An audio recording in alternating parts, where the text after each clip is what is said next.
All right, so let's move on to the second major part of the team introduction, the players. So we're going to kind of go through and introduce the main players, and we've organized this by position, but we're kind of keeping in mind that that's a bit of a fluid thing, and players do change positions sometimes. So we're basically using the position that is listed on the websites, but there may be some kind of inconsistencies there. Do you want to take it away with the manager, Connor? Sure. So starting with the manager of the Canadian national team, it's John Herdman. He's been manager since 2018, but he's been with the Canadian program since 2011. He spent 7 years as manager of the Canada women's national team, and then kind of made the unusual step from the women's game to the men's game. But he did quite well with the Canadian women's team, taking them through the 2015 Women's World Cup on home soil, and has done well with the men's team as well since 2018. A lot of new players into the system, new young players, but he seems to have them bringing the players in, getting them to gel, and he's leading an exciting time for Canadian soccer. Yeah, he seems very popular with both the players and the Canadian fans. So I'm very positive about him myself. Yeah, I agree with that, and he was chosen because he knows the system well, and he's gotten results with the women's team. So I think it was for those within the Canadian Soccer Association, kind of a natural move for him. Yeah, even if it surprised him on the outside. That's right. Okay, well, let's not dally. We'll move along to the goalkeepers. So basically, there are two main goalkeepers. Of course, there are several smaller goalkeepers on the sidelines, but we're just going to focus on the main one here. The first one is Milan Borean. He has actually been with the team since 2011. He's getting a bit old, about 34 years old, 33 or 34. And he plays in Serbia, and I believe he was eligible for the Serbian team. Is that right, Connor? Yeah, eligible for both, but chose Canada. But yeah, has made his professional club career, a lot of it in Serbia. Yeah, so he's the main keeper. He's been with the team since the 2011 Gold Cup. He actually missed the 2015 Gold Cup, and he also missed the 2021 Gold Cup recently. He wasn't selected. I'm not really sure why. Do you know why, Connor? No, may have just been rested, playing a lot of games and a lot of travel. I mean, he still has established himself as the number one, so we would expect to see him starting regularly for Canada in the future, I would suggest. Yeah, I think he's the starter. Yeah. But given a break, or maybe just an opportunity to see Maxime Crepeau, who I'll talk about, he would be kind of the number two, though he did have the number one shirt for the most recent Gold Cup in 2021. He has 6 caps, so a lot of those came in that recent Gold Cup. He's been with Canada since 2016, and he plays domestically with the Vancouver Whitecaps, and has for the last couple of years played for them. Yeah, he was the backup keeper in 2017 and 2019. He actually subbed in 2017 when Borean got injured. So he's been with the squad for quite a while. Let's move on to talk about defenders, and we have 3 main players to consider here. Central defenders. The first one is Stephen Vittoria, and he's been with the team for quite since 2016, although he didn't play in the 2017 or 2019 World Cup. So Gold Cup. So the recent Gold Cup was his first appearance, but he was a starter as a central defender. He plays for one of the smaller teams in Portugal. I'm not going to attempt the name because I might offend Portuguese fans. Do you want to give it a shot, Connor? putting me on the spot there. I think it's Moreirense, but might not be correct. Yeah, we'll have to talk to some Portuguese friends to get these names down. I think he's pretty well established, despite not having played in a couple of the recent Gold Cups. Would you put him as the number one central defender? I think he certainly emerged that way over the past little while. He's 34, so even though he's only been kind of with the national setup for 5 years, he's quite an experienced player. And I think Herdman has really relied on his experience with the younger core of defenders around him. Yeah, he does bring some maturity to the back line. Should we move on to the next player, Connor? Sure. Next is Daniil Henry. He's been with the program, the Canadian national setup, for almost 10 years, since 2012, 34 caps. So one of the most experienced central defenders, or defenders in terms of matches played. He plays with Suwon Samsung Blue Wings in South Korea. And South Korea. Long flights. He's been with them since 2020 and was involved in 4 of their 5 games at the most recent Gold Cup. Yeah, right. And he actually didn't start all the games in the recent Gold Cup. He started games 2 and 5 and subbed into a couple of games too. So I wouldn't say he's established as a central defender. But he's certainly one of the top candidates. One of the up-and-comers, if I'm ready to move on. Are we ready, Connor? Go for it. Yeah, one of the up-and-comers is Scott Kennedy. He actually did not play in the Gold Cup. And again, I'm not really sure why.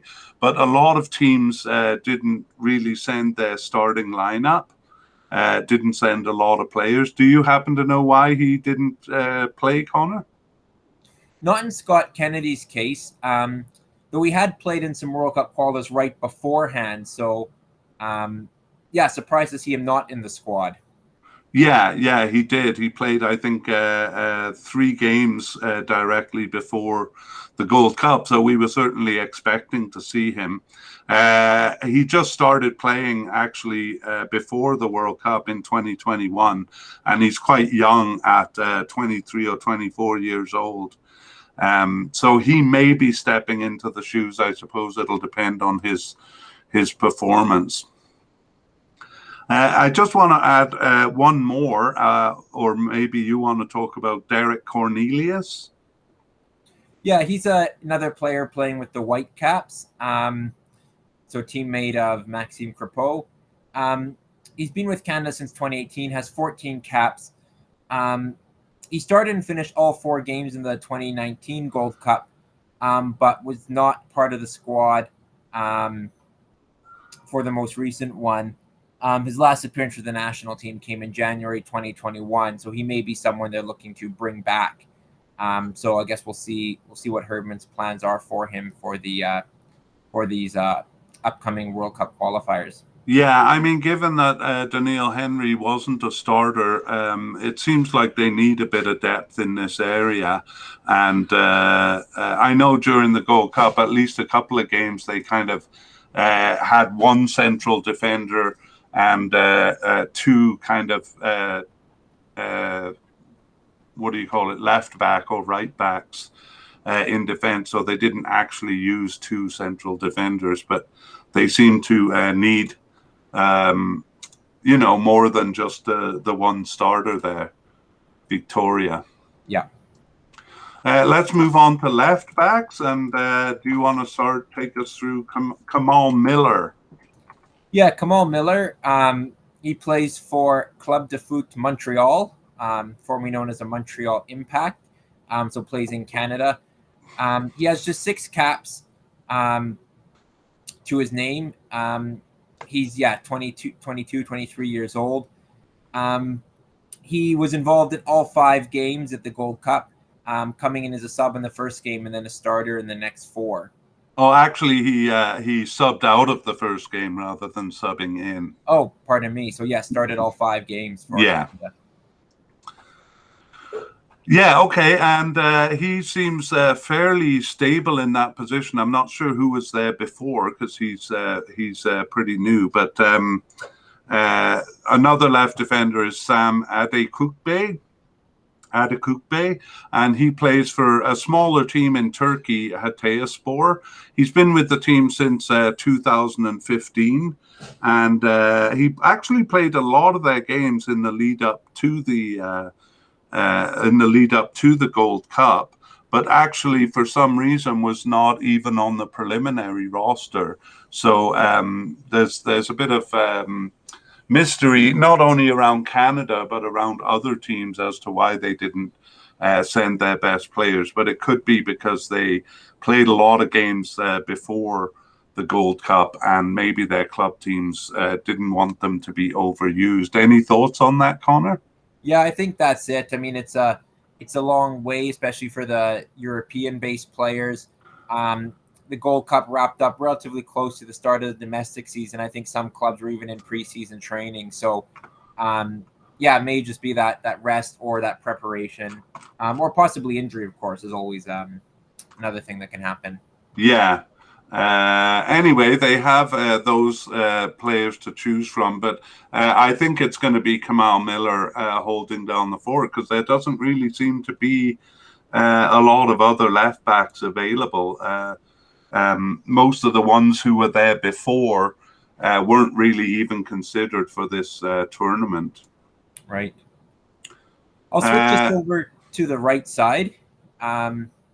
Sorry, did you have anything else you want to add? No, sorry, go ahead. All right, so on the right, starting with Richie Larea.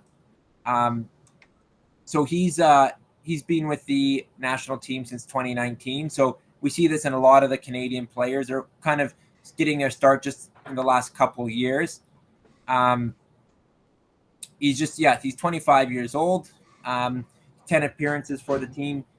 Yet another player based in Canada with Toronto FC, so that's always good to see. And in the Gold Cup, he started. He started 4 of their games and subbed into the other one.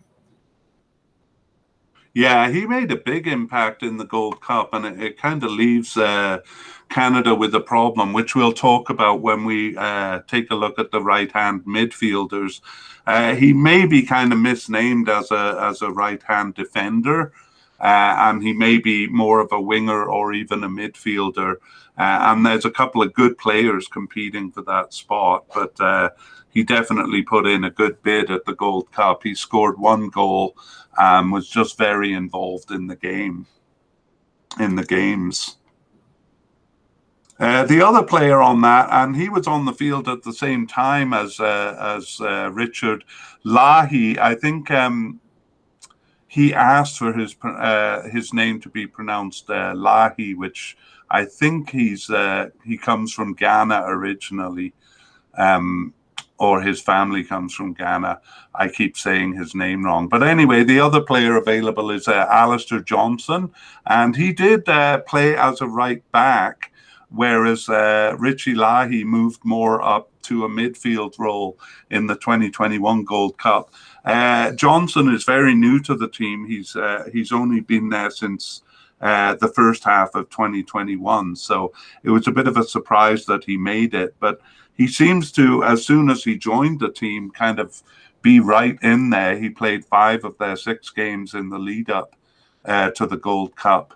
And how do you feel he performed in the Gold Cup, Connor? Yeah, not as flashy as Lahere or some of the other players who can play that fullback, wingback position, but solid. He plays with Nashville in Major League Soccer. Another young guy, but I thought he was solid for Canada at the Gold Cup. Yeah, I mean, it was obvious that Herdman liked him despite the competition for places on the right side, because he started him for all 5 games. And so I think he liked him because it allowed those wingers to go forward a bit more. Both of those guys are fairly new. In 2019, the right back was Marcus Godinho, and he hasn't played with the national team since January 2020. So I'm not sure where he sits, but he's only 23 or 24 years old, so he could be in the picture still. That's right. All right, Okay. should we move on to midfield? Let's do it, and we'll start with kind of defensive midfielders. And this time there are kind of 4 players to talk about. First one is Stephen Ustakio. Do you want to talk about him a bit? Yeah, we'll go with him first because he seems to be perhaps the most established of the defensive midfielders right now. He plays in Portugal with Paços de Ferreira since 2021. He's also spent some time in Mexico and with some other clubs in Portugal. He has spent most of his professional career in Portugal. He's been with the national team since 2019, so again, another newcomer. But he was a very important part of the Gold Cup, playing and starting off 5 games, and scoring some goals in there as well, scoring 3 goals in the tournament. So a very good performance, and for him, great to get on the score sheet given his positioning. I just want to correct you on that. He didn't start all 5 games. If you remember, he took a yellow card on purpose. Do you want to tell that story? Oh, right. That's true. Yeah, he kind of comically delayed a free kick in order to purposely get a red card, preferring to miss the 3rd group stage game and serving out his suspension before the quarterfinals. He could potentially get in trouble for that, but as it happened, he did miss the 3rd game. You're right, and was back in for the first knockout game. That's right, and to be honest, they did sorely miss him for that 3rd game against the USA, and it kind of illustrated how important he was. Just a quick correction there, though; it was a 2nd yellow rather than a red card, but really established himself at this tournament. A player who kind of seems to be on the way out of the starting lineup is Samuel Piet. He was definitely a standard player. He's been with the team from 2013, and he was basically a starting defensive midfielder. But I think Canada has found some good players which now challenge his position. He came in as a sub for 3 games, and then, of course, replaced Ustakio in game 3 while he was under suspension. He's been with the team since 2012, and he plays for Montreal Impact, that changed their name to CF Montreal. And he is the 2nd in the list. Definitely will be on the bench, if not starting. Yeah, a good squad player for them. Another one is Leah Miller. Sorry, Liam Frazier, you mean? Sorry, Leah Miller. There's another Leah Miller on the team. Liam Frazier. Yeah. He plays for Toronto FC. He's another young guy. Just 22, 23 years of old. He had a couple appearances as a sub in the Gold Cup, did start the game against the United States, but likely to be another squad player. But as a young player, someone who can perhaps work his way into the team.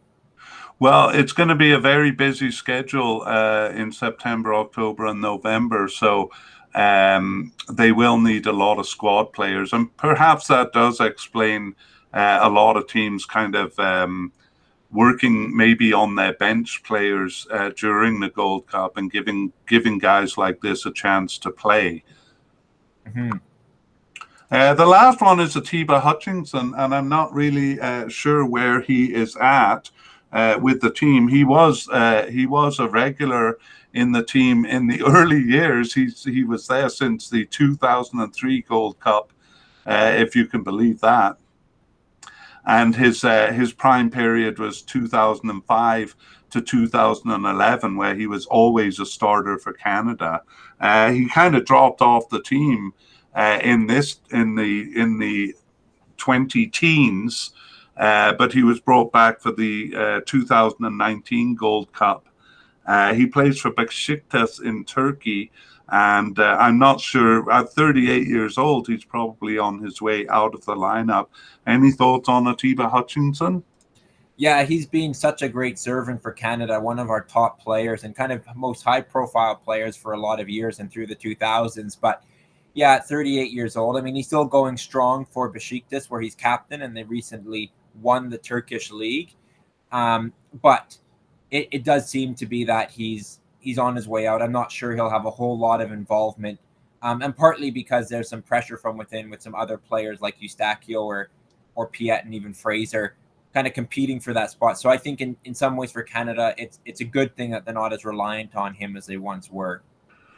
Yeah, I mean, as a very mature player, he will be good to have on the bench. And but he did only play one of their 13 games before the Gold Cup, so and he wasn't selected. So hard to say whether he's going to be part of the qualifying here. Shall we move on to central midfielders? Yeah. And you can maybe introduce one of Canada's more exciting players in Mark Anthony Kaye. Yeah, Mark Anthony Kaye. He's been with the team since 2017. He has 19 caps and 2 goals. He plays for Los Angeles FC in the MLS. He's a very combative midfield player. Gets a couple bookings, but a tenacious player who can play on the ball too. I think he's quite an exciting player. Started 4 of the 5 games in the Gold Cup and played 9 of the 13 games since the 2019 Gold Cup.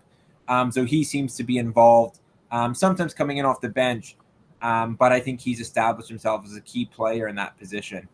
Yeah, I think so. I would definitely see him as a starting player. But again, I almost fell off my chair there. Whoa! Again, he, they're not going to be able to start these players for every game. It'll be too much. So possibly that's why he was on the bench for one of the games in the Gold Cup, that just to give him a bit of a rest. He seems to be taking over the role of Scott Arfield, who was the captain of the team, captain of the Canada team, and has been, but he was only with the team since 2017, and he started all the games in 2017 and 2019. But he is, let me see, he's about 32 or 33 years old, so he's getting up there, and he did not join the team for the 2021 Gold Cup. Again, I'm not sure why. I think you even researched why and couldn't find out, Connor. Yeah, I looked into it a little bit. I think the most likely thing was just preparing for the upcoming season with his club Rangers in Scotland. They had some European qualifiers, so some important early season games, or perhaps being saved for that. Yeah. So again, it's not really clear what role he's going to play. Of course, he would be good to have on the bench if they need that depth. And he's only 32 years old, so probably has a few years left with the team. The other player we've put up is Harry Patton. He's really brand new to the team. I should say it says on the little graphic we have for YouTube video watchers that he has 0 caps and 0 goals. That is not including none of that for any of the players includes their recent World Gold Cup participation. So in fact now he has 2 caps, and maybe you can tell us a little bit about him. Yeah, he had no appearances, like you mentioned, prior to the 2021 Gold Cup. He was subbed in the group stage match against Haiti, started, but then was subbed out early against the United States just through an injury. Didn't play in any of the knockout stages, so we really haven't seen too much of him. He plays for Ross County in Scotland, we'll see if he's continues to be called up for these upcoming games. Yeah, it's maybe a good time to mention that, they seem to find these players and insert them into the team. Recently, they got a player that was on the American roster for the Gold Cup, and then he kind of suddenly switched over to Canada. So they kind of sometimes come out of nowhere, which Harry Patton did for me. He wasn't even on the bench in any of the games leading up to the Gold Cup. So there may be a couple of players who just kind of come in out of the blue, like him. We'll move on to left midfielders, and we don't really have one, but of course, left wingers. Left wingers and even right midfielders or right wingers can be moved over, so it doesn't really mean we don't have one. We basically just don't have one that is primarily designated as a left midfielder. Do you want to talk about him, Connor? He's kind of maybe retired off the team now. Yeah, Will Johnson. He's had a long career playing in the United States, but also some bit of time in Europe. Mostly seems to be off the team now.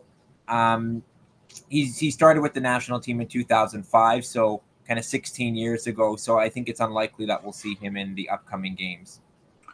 Yeah, I think he played a couple of games. No, I think the last game he played was in 2019, so I doubt he'll be back. And he actually didn't play in the 2015 or 2017 versions either. So I think he is out, and it looks like we'll be using somebody like Alfonso Davies or something in that kind of left side position.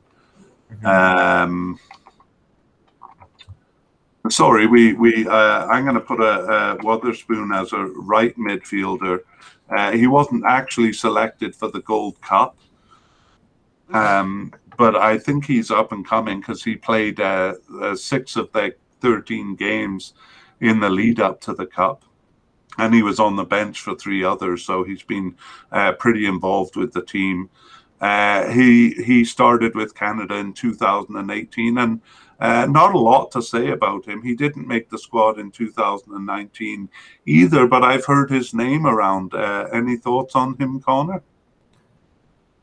No, he's another one who plays in Scotland with St. Johnson. So again, one of the smaller clubs, similar to Patton. Yeah, not a player I know a load about, but yeah, a bit of a surprise that he wasn't in, given that, like you said, he had been involved with the team beforehand. But yeah, no involvement for the 2021 team. Yeah, and even though he's the only one designated as a right midfielder, there are several players on the right side who are quite good. So the competition would be quite stiff for him. Now let us move on to 2 players that are kind of the face of Canada right now, Alfonso Davies and Junior Hoylett. I give you Alfonso Davies as a gift, Connor. Well, thank you. Born in Edmonton, not born in Edmonton, grew up in Edmonton. Yeah, born in Ghana and actually in a refugee camp, moved to Edmonton when he was young. Alfonso Davies, like you said, really the face of Canadian soccer, the first Canadian to win a Champions League, which he did with Bayern Munich. He's been with Bayern Munich since 2019, moving over from the Vancouver Whitecaps, where he was with them for a couple of years and made his debut for them at just 16 years of age. He was not involved in the Gold Cup, which was a disappointment for Canadian soccer fans like ourselves. He missed out through injury, but there's no doubt that he is arguably the key man for Canada, and plays regularly for Bayern Munich. So really one of the most high-profile players Canada has ever had. Yeah, I mean, when he moved to Bayern Munich, we were excited, but we thought, he'd just be kind of training with Bayern Munich. So how surprising when he became a starter for them. But as a starter, he I believe is a left back, even though he moves upfield quite a bit. But for Canada, I think we are definitely using him more as a winger. Any comments on his position? Yeah, I think for Canada, he's too valuable to not be up the field. He can create so many chances for us. So he has played left fullback for Canada, but I think further up the field is where he's found a home for his national team. Yeah, definitely. And he's not replacing Junior Hoylett. Junior Hoylett is definitely a starter for Canada. And he is with Cardiff. So I have to say, here and now, I confess it, he is my favorite player in the world, Junior Hoylett. He played for Cardiff and for Canada. What more can I hope for? He also, he also kind of seems like a classy guy. I have on the little graphic we have here unattached, but I believe he's joined Reading, Connor. Yeah, just a couple days ago, the championship season actually already started. He had been released by Cardiff at the end of the season, and took him a while to find a club, but I'm happy to see him back on his feet. Yeah, I mean, I'm sad to see that he left Cardiff, but definitely we always hope for the best for him. And I'm not really dead sure that he's always a starter. He actually started 4 of the 5 games in the Gold Cup, and but definitely one of the key members of the team. Yeah, certainly he played very well in the Gold Cup. I think especially in the absence of Davies, a lot of good things went through him. Scored a couple of goals. You're right. He may not always play when Canada has all their attacking options available to them, but certainly one of the leaders and more experienced players on the team. Yeah, great to have, even if he is only on the bench. And finally, we have a right winger. I forgot to create a space for it here, but Tajon Buchanan. And you also get him, Connor, one of Canada's exciting new players discovered basically just before the Gold Cup. Yeah, absolutely. He's young player, 21, 22 years of age, playing with the New England Revolution in the United States. He really burst onto the scene for Canada, and in some ways had he not had some of the other players like Davies and David in the team, he'd probably be hyped as one of the top Canadian talents and one of the stars of the team. He's that exciting of a player, perhaps overshadowed a little bit, but he performed very well in the Gold Cup. Scored a great goal against Mexico in the semifinal, I believe. Yeah. Right winger. He can kind of play fullback, but he loves to get forward, so that's why we have him in the right winger category. Just a handful of caps for Canada before the Gold Cup, but I think he certainly did more than enough to establish himself as a starter. Yeah, well, he poses he kind of creates a nice problem for Canada in that, at least in the first game, he started in Alfonso Davies' position. I thought he was fabulous there, and then he moved over to the right side, which is apparently his natural position. But that's kind of taking Lahey's play, so there's a bit of competition between the two of them, or more, a bit of discussion about how to balance, Alfonso Davies, Richie Larea, and Tajon Buchanan, how they're going to kind of try to use all of their talents without them kind of overlapping too much. Right. All right. Well, we'll move on to forwards. I've actually put attacking midfielders in the bigger category of forwards, and that is Jonathan Osorio. So is this me or you? Take it away. Okay. So he's been with the team for quite a while. His first Gold Cup was in 2013, and he's now 28 or 29 years old, so still got a few years left with him. He plays for Toronto FC. Maybe you'll have a bit more comments on his role with Toronto FC when I finish introducing him here. But he started 4 of the 5 games in the Gold Cup, and he got 1 goal in the first game against Martinique. And basically, he was kind of a sub in the early Gold Cups and only got a starting position in 2019. But now I think he's become quite an important player for Canada. Yeah, Connor? Yeah. as he has for Toronto FC. He does play kind of a leading role, a homegrown player. I believe he's from Brampton, so kind of from the greater Toronto area. And he's been with Toronto since 2013. So he plays a similar role. A lot of attacking stuff does go through him. Probably has a slightly more influential role with Toronto, just given the wealth of talent at the Canadian team. But certainly a key player and one of the, not old by any means, but one of the older heads on the team. Yeah, definitely one of the kind of mature players who we're blessed to have a few of them. So even if they don't start, I think they're very valuable players. And I think now we should move on. Actually, there are no real secondary strikers to talk about, although some of these players I'm putting up as forwards can definitely play in a secondary striker role. And we start with Jonathan David. I think over to you, Connor. Yeah, he's barely into his 20s, but he's been a goal machine for Canada, notching incredibly almost a goal per game with the national team, and is already among Canada's leading goal scorers of all time.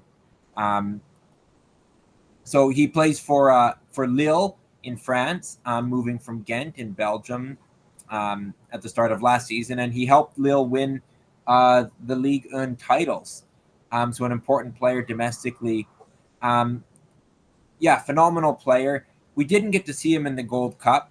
I think one of those rested, having played a lot of games and gone through a long season with Lille, and they wanted him back fresh. But he'd been involved in 8 of their 13 games since the 2019 Gold Cup. Not selected for a few, but 15 goals in 17 caps. He will be the main goal threat for Canada. Absolutely. I mean, he kind of we've never really seen Canada as an attacking team, and it's been a problem. And there he goes and wins the Golden Boot Award in the 2019 Gold Cup. So we're really delighted to have some players who can put the ball in the net. And Jonathan David, born this century, is definitely an up-and-comer for Canada, already established himself, really. We'll move on to the second one, Lucas Cavallini. So he's been with the team since 2012, although his first Gold Cup was 2017. He plays with the Vancouver Whitecaps. He was a kind of a starter in 2017. He actually just started 2 of the games, and he was a sub in 2019 until he came earned a starting position.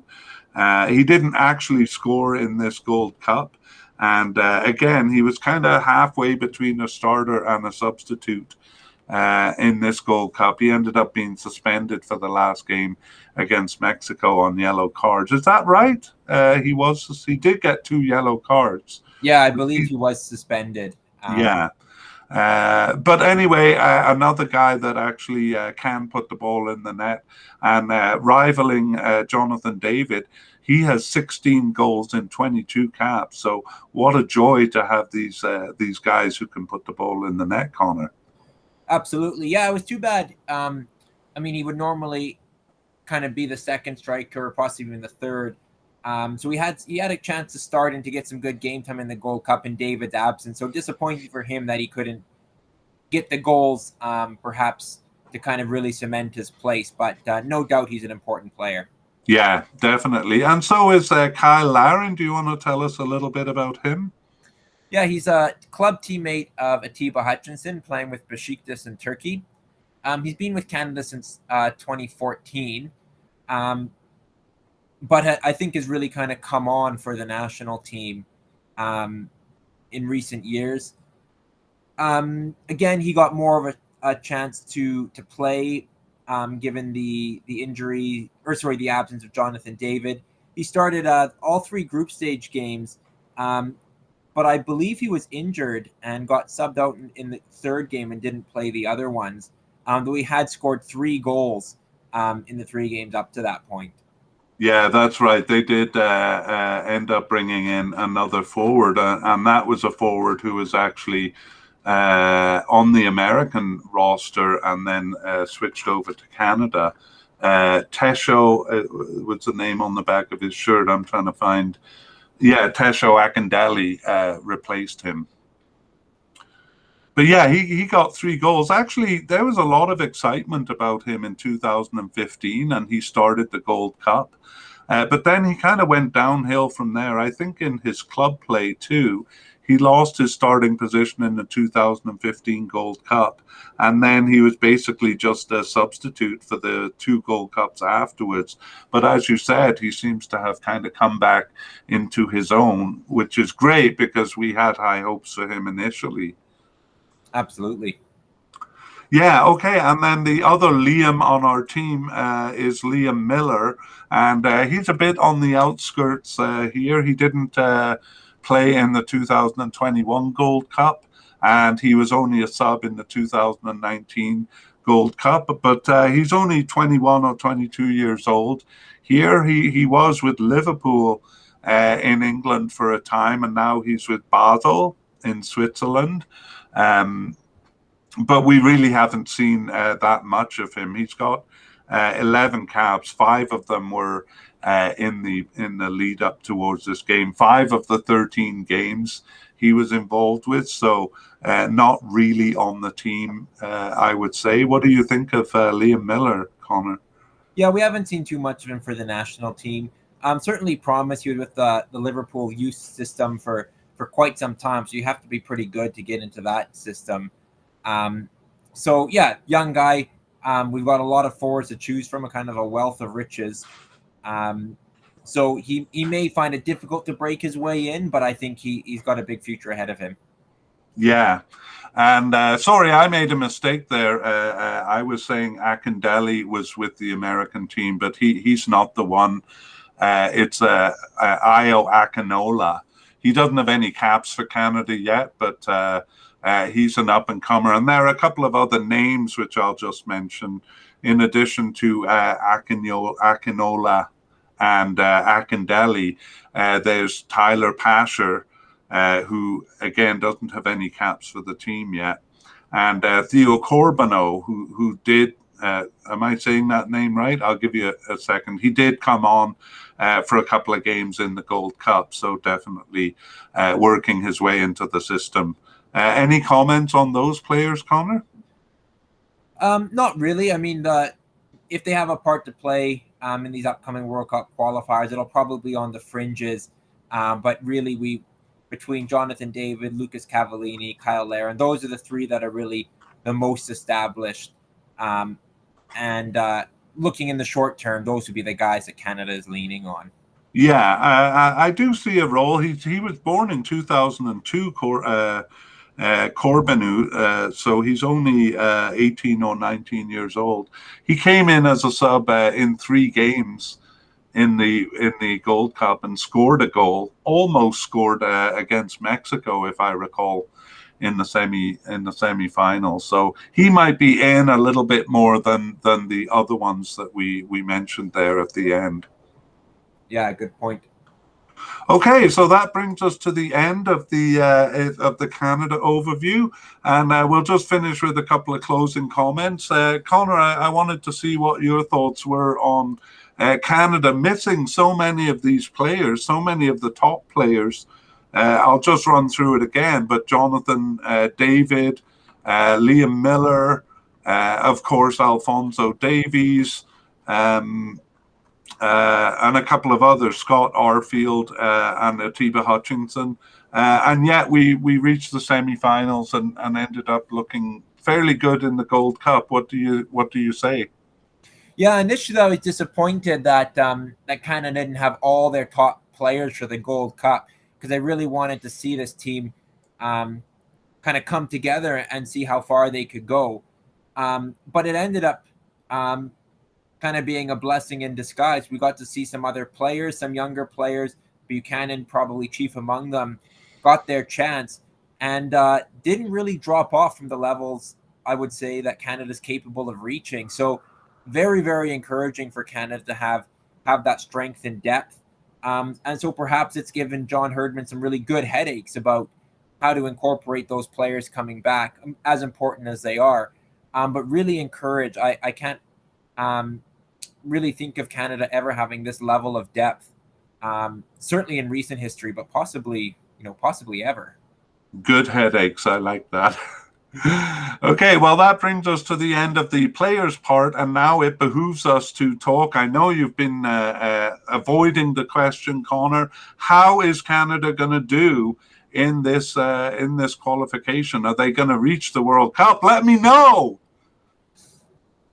I don't know, but if I have to say, I'd say they'd maybe finish fourth in this octagon, which will qualify them for the Intercontinental Playoff. I think Canada's competitive, perhaps not with Mexico and the U.S., but with Costa Rica, Panama, Honduras. Can they get points on the road? That is my big question. It's very difficult to go to Central America and get points, but they're going to have to do it. They're going to have to get points off the teams that they're directly competing with. So that remains to be seen. It's going to be difficult for sure. The optimist says third, but I think fourth is more realistic. Well, then I'm the optimist because I think they can take third. Judging by the way they weren't really playing the U.S. team in the U.S., but more judging by their performance against Mexico, I think if they could steal a couple of points off of those teams and play that way against the other teams in the Cup, I really kind of feel like a couple of teams like Costa Rica and Panama are kind of getting weaker, whereas Canada is trending in the opposite direction. So I'm going to be bold and say third place for Canada, although I do recognize that's a bit hopeful. Well, I hope you're right. Certainly the trend is in that direction, and qualifying for the World Cup would be in keeping with that trend. So fingers crossed, as a biased Canadian fan I am, that they can do it. Yeah, well, I got to. I haven't been sly or apologetic about my bias. It's right out in the open here. But I think that brings us to the end of the Canada podcast, and it's been great talking to you about this, Connor. Likewise, always exciting to talk about Canada in such positive terms. Right, and hopefully we'll be talking about them in a World Cup preview about a year from now. Absolutely. Okay, take care, Connor. Thanks for everything. Bye. Bye.